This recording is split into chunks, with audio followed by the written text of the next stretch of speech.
Welcome back to Sprague River Homestead. So today it's another fall day, and I know you're thinking, fall, really?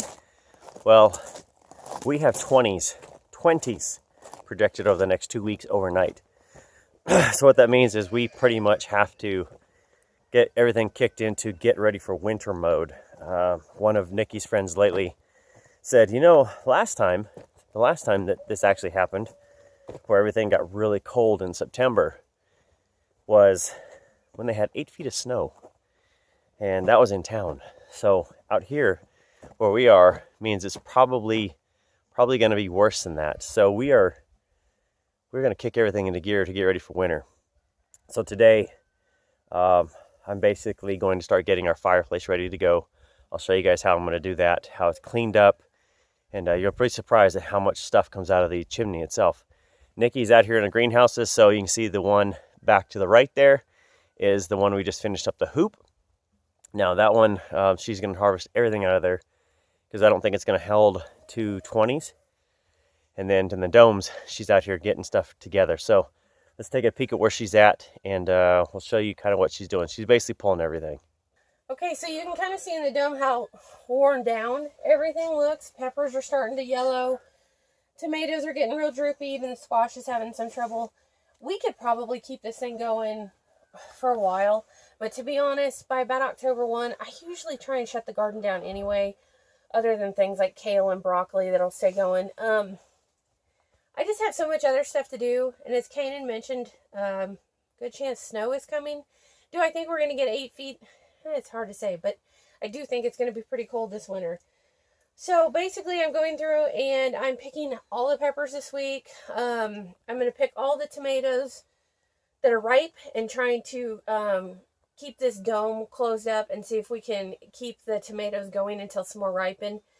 Just because I don't want a million boxes of greens. Kanan can probably show you how many green tomatoes are still on here. I did that a couple years ago with like half this plant, the number of plants, and I'm trying to avoid a million boxes in the house of ripening tomatoes because you got to really keep an eye on them to make sure one doesn't go bad and ruin your entire box. So this week for me, I've got a rabbit show next weekend. Is going to be all about getting rabbits ready and getting things preserved. So I will be canning more tomatoes, probably making ketchup this week, getting peppers ready for the freezer, and basically starting to wind it on down. I'll keep my hoop greenhouse going for a little bit and stuff out in the garden, but basically most of these beds in here, I'll be shutting them down this week. Squash and some of the tomatillos Nikki has pulled. Now this is the other greenhouse that we've got going in here, so we have a lot more stuff. Tomatillos, peppers, squash. You can see again in here a lot of these tomatoes and romas, eggplants, and that. They're pretty close. They're ready to go. So these are radish. We let some radish go to bolt to give us some seed. So we have that for next year. And then everything else you can kind of see is getting ready to be plucked out of here. So it's still staying pretty nice and wet in here. I ended up watering Friday, and today's Sunday, so you can still see it's pretty damp in here. Hasn't been hot enough to really evaporate off anything, and we've been keeping it closed. Right there. Peppers. Bell peppers, which they're a little on the small side, but they're not going to make it. Their plants are turning yellow. And the last of my banana peppers are kind of small. Sandwich peppers, cherry peppers. And I pulled another plant of jalapenos. I've still got 6 to go, but my little bin here is getting kind of full. So that's probably all the peppers I'm pulling today. Okay, by show of hands, how many of you watched the video on Nikki's Suburban where I wrapped it and click the cards or the links to watch it over on the car channel? So a lot of you guys are going to ask yourselves, probably not even to us, but you're going to ask yourself, why would we even do that? So a lot of it comes down to branding. I guess on the Harlequin side, it was a little kind of niche and a little bit of kind of a stunt. I'll start walking out to get my ladder.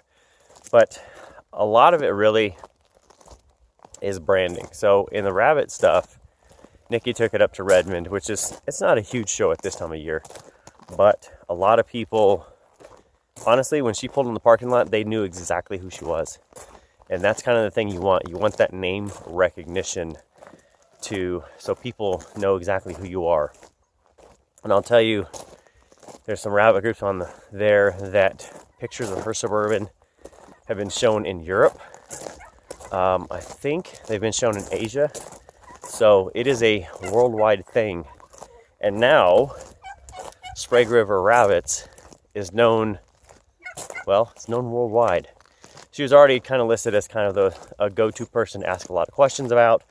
And now it's kind of one of those things that when they see that Suburban and it's going to have some lettering on it and that, they're not going to have to ask, who did that? Why would you do that? The answer is, because you know straight away that it was us. So again, I can do it on the side. I can do all the work. If we were to pay somebody to do all of that, yeah, we probably wouldn't have done it. But since I can do it all myself and I order it and everything else, it's not such a big deal. So next I'm gonna grab my ladder. I'm gonna carry my ladder over to the house and I'll show you how I'm going to clean out the fireplace and get it ready to go for fires this year. Okay, so I'm inside the house and here's where I left the fireplace.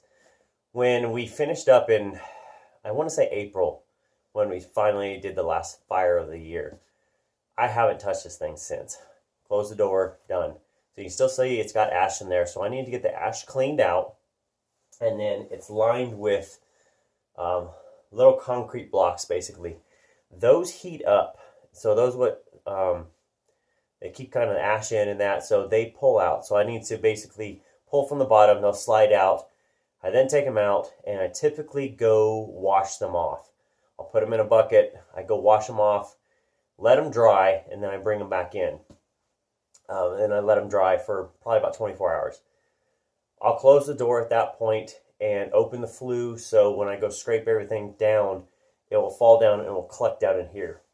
Once I'm done with that, I again clean it out, and then everything's pretty much ready. It'll be pretty well cleaned out from that point on, and then I can basically put the blocks back in tomorrow. Or even today, if they're not too wet, I can put them back in. And then once the flue is done, everything's ready to go. You're ready for your first fire of the season. So I'm going to get this cleaned out, take it outside, and then I'll start taking out the blocks. All right, now I'll just show you. I typically wear like a disposable nitrile glove. I just keep a box of these in the shop, but this keeps ash and everything else off my hand. So when I take these out, these will just come out. This one's broken, so it's a lot easier than it should be. But basically, you pull from the bottom, kind of knock off some of the soot, take them out, set it aside. Same thing. Pull from the bottom, they come out. Guess that one's broken too. And they tend to wear out. You know, they heat and cool and heat and cool and heat and cool over the years, so it's not a shock that they break. Take the bottom out. You can see that there's just sootiness. So again, these slide in from the edge, they slide over and out. And you can tell these have a little bit of a groove at the top, so you know that these are the top as they slide into a metal channel.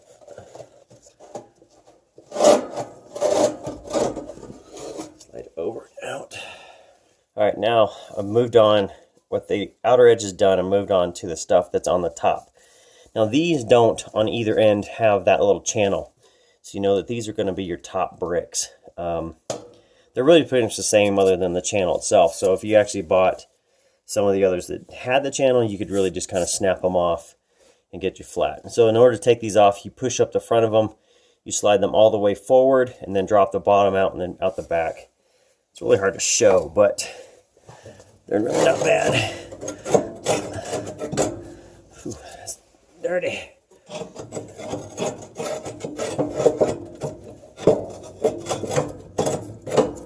Alright, so there it is. Now it's time to close up the door here and go upstairs or go on top of the roof. Scrape it out. Now, take note how little is in there, because you're going to be surprised at how much comes out of this chimney when it's done. Alright, so at the back of the house, my extension ladder is up there, safely done. So there's some of the tools I'm going to use here is going to be a broom, and that is going to be used to sweep off any pine needles off the roof. That way it gets rid of anything that could be burnable up there if any ash gets out or whatever. I've got 2 screwdrivers sitting right here. One is a Phillips, one is a flathead, and I only need one of them, but I can't remember if it's flat or Phillips to take off the ring off the top of the chimney. Now I've got my chimney cleaning brush, and I have my extension rod. So I've got 3 of those. Those, I think they are like 3.5 or 4 feet. I can't remember the length. But all that stuff was bought local at Coastal or Tractor Supply or anything else. You only need to buy as many as your chimney is tall. So our chimney, if I show you up the ladder, up there, that's the top of the chimney. So 3 of those is enough to get down into the fireplace. So what we're going to do is go up the ladder. I'll go up the ladder, walk across there. I'm going to take this top ring off here, and then I'll show you kind of how to do that. The chimney itself. So this ring right here, you can see is above these clamps. It's got a Phillips head, so I brought a Phillips. That's good for that. So what I'll do is I'll take that loose with the Phillips screwdriver, pop that off, clean out any soot in there itself, and it'll just go down on the ground and that's, and I'll sweep it off. But then you take your chimney brush, you put on your extensions, and then you basically chimney sweep it. So imagine 100 years ago, people did this for a living. They get up on your roof, sweep out your chimney, and they do that to make a living. Thankfully, I only do it a couple times a year to keep us safe, but here we go. This is what it takes to do it.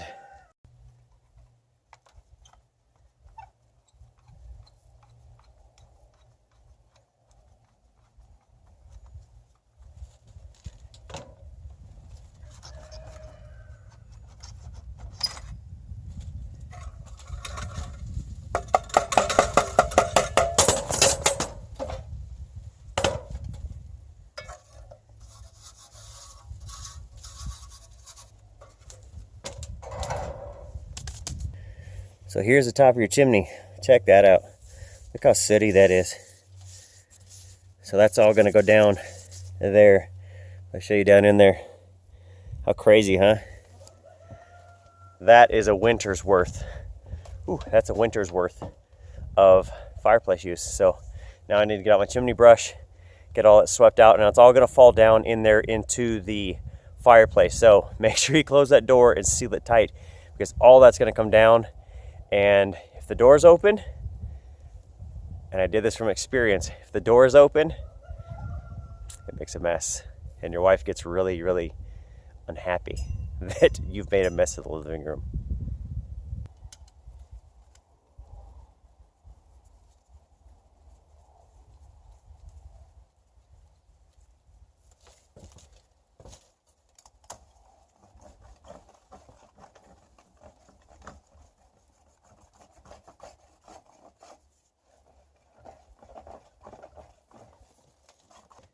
All right, so these are only a certain length, so obviously they're only going to go down so far.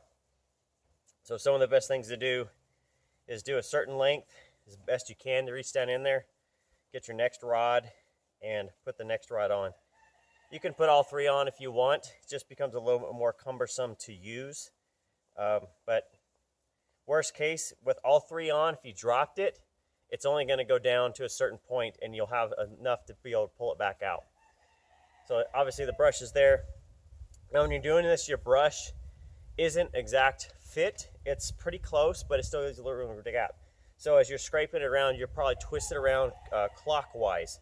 Don't go counterclockwise, because you'll end up loosening up your brush and your brush will fall off the end. So go clockwise only, and then you're just gonna work it up and down and around to scrape it out.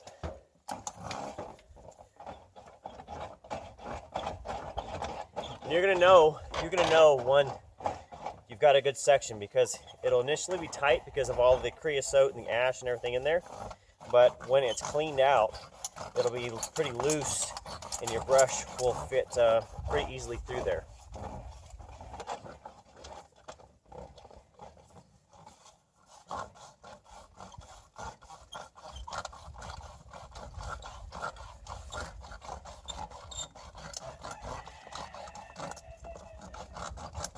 But like I said, when you get to the bottom and you hit the top of the stove itself, you want to make sure you have a little extra. So if I let go of this for any reason, it doesn't fall away, which is a good thing. Now you're going to have the most creosote at the top of your stove versus the bottom at the base.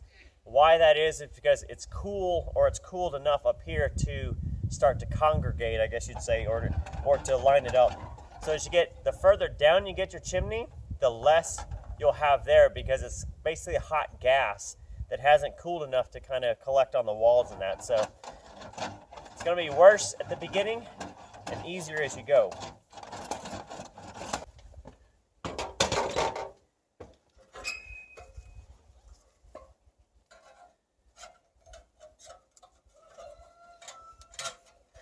Okay, so once you're all done with that, put your top back on, use your Phillips screwdriver. Now I typically put the screw head on the right-hand side, or when I walk up to the right-hand side, because I'm right-handed. You may find that if you're left-handed, you can put it on the left-hand side. Doesn't really matter, as long as you put it on there, put it to the bottom of your clamps, or the bottom of the little tongs there, and make sure everything's set down well, tighten it up, and you're good to go for the winter. Now, the rest of the time here, what I'm going to do is I'm going to get all these needles off. So that's where the brush comes in. I'm going to take my screwdrivers, my cleaning brush for the chimney itself, and I'm going to take those down, set them aside, bring the brush back up, and then I'm going to take my push broom, basically, and sweep off all these needles. And now they collect on the ground, so I'll have to clean those up too. But once I get these off here, the roof will be ready to go for winter for fires. So the roof is cleaned off pretty well. It's supposed to be raining at 3 o'clock, and guess what? It's 12:45, and it's raining, so it's starting to get slick. Just going to call this good enough. It'll be good enough. You can obviously see everything. Still got some pine needles in that. They're going to continue to fall as it gets into there. But at least it's all cleaned off. No chance of fire. And I tell you what, one of the best things is the view. There's somebody down there working hard in their garden. I think she's digging taters. But yeah, this is the view from the top of the roof. This is one of my favorite times of the year. Of course, I bet I say that a lot, don't I? One of the better times of the year is that I get to come up here and kind of look out at everything and go, man, can you believe we live here? This is all the stuff we've done over the last few years, just put all this in. Oh boy. All right, back down into the fireplace. All right, so that's what comes out of the fireplace into the soot.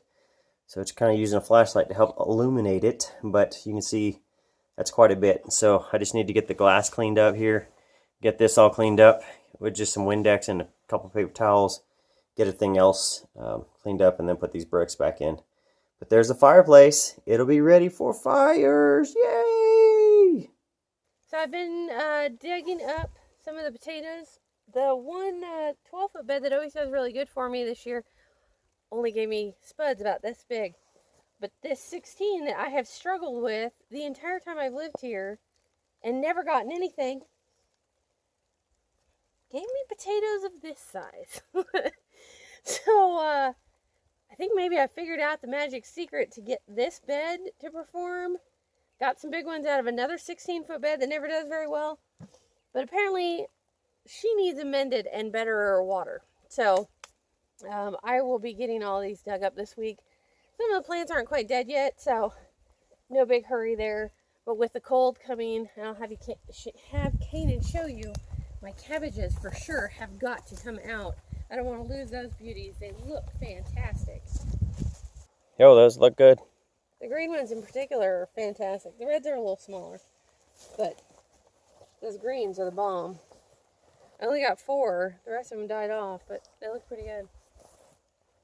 So with that, we will end for the day. Looks like it's starting to rain. Yeah. It's an hour and a half early. So with that, we are going to...